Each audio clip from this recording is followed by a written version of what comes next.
We've had a posting on Coaches Forum and my forum for some months now that's attracted a huge amount of attention, and it's about how to overcome pronating ankles, or what most people commonly call flat feet. And what I want to show you today is an absolutely wonderfully effective strengthening exercise, which is also an proprioception awakening exercise and a whole bunch of other things as well, and I'll get into that in a bit.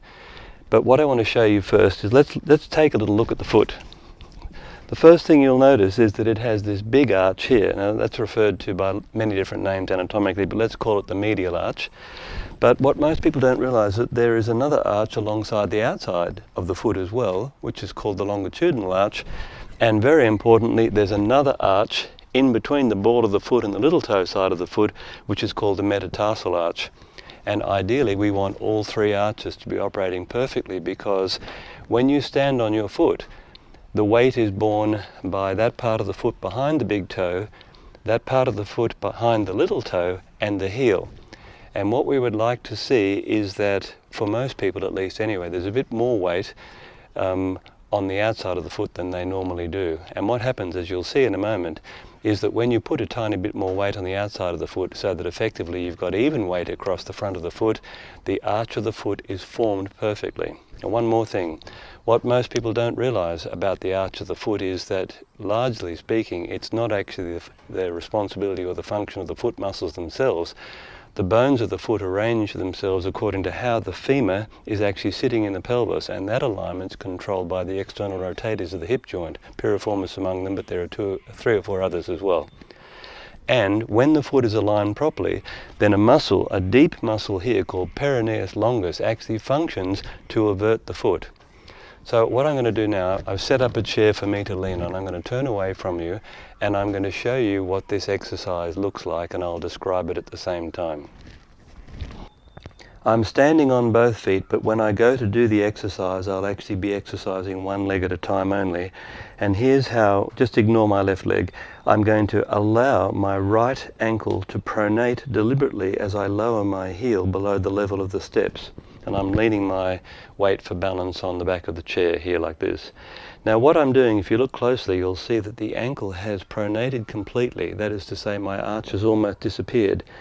Then the strengthening part is we come up to neutral like this, putting a little bit of weight on the outside of the foot, so that in this position here, the normal gait position, I've got the weight evenly across the ball of the foot and the little toe side of the foot. And then, as I come right up on the ball of my foot like this, you can see that I've cheated a tiny amount of weight across to the little toe side of the foot, and I wait here literally until that muscle cramps, which it's doing now, and then I lower and pronate the ankle once again. So we're going effectively from full pronation like this, through neutral, and then right into aversion.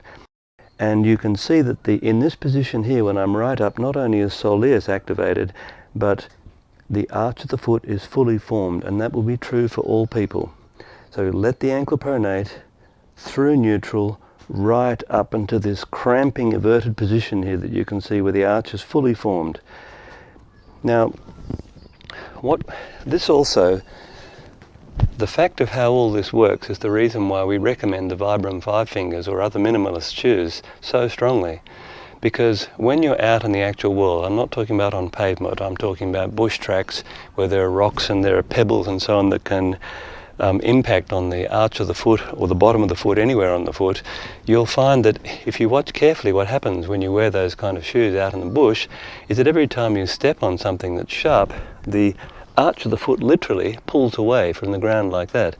And in another video I'll show you the wear pattern on my 5 fingers, but in fact the only part that wears when you're out in the world is the tips of these toes here. Everything else hardly wears at all.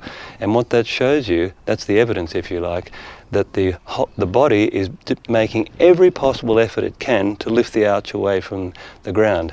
And this is the deep reason why modern people have pronating ankles so commonly. It's simply because the bottom of the foot, where the proprioceptors are most common, are simply not being stimulated as they're designed to be. So try this exercise. I would recommend 2 or 3 sets of 5 repetitions. That's probably enough. And I recommend you go up onto the ball of the foot, make sure you've got weight on the outside, feel the muscle cramping, you'll feel the calf muscle and maybe even the intrinsic arch muscles cramping, and then to get rid, hold that for a count of 1 and 2, and then let the heel go down and let the ankle pronate. We have had students of ours who've gone from having clinically pronating ankles and having been told that there's nothing can be done for that condition to having perfect arches, and it takes 2 or 3 years.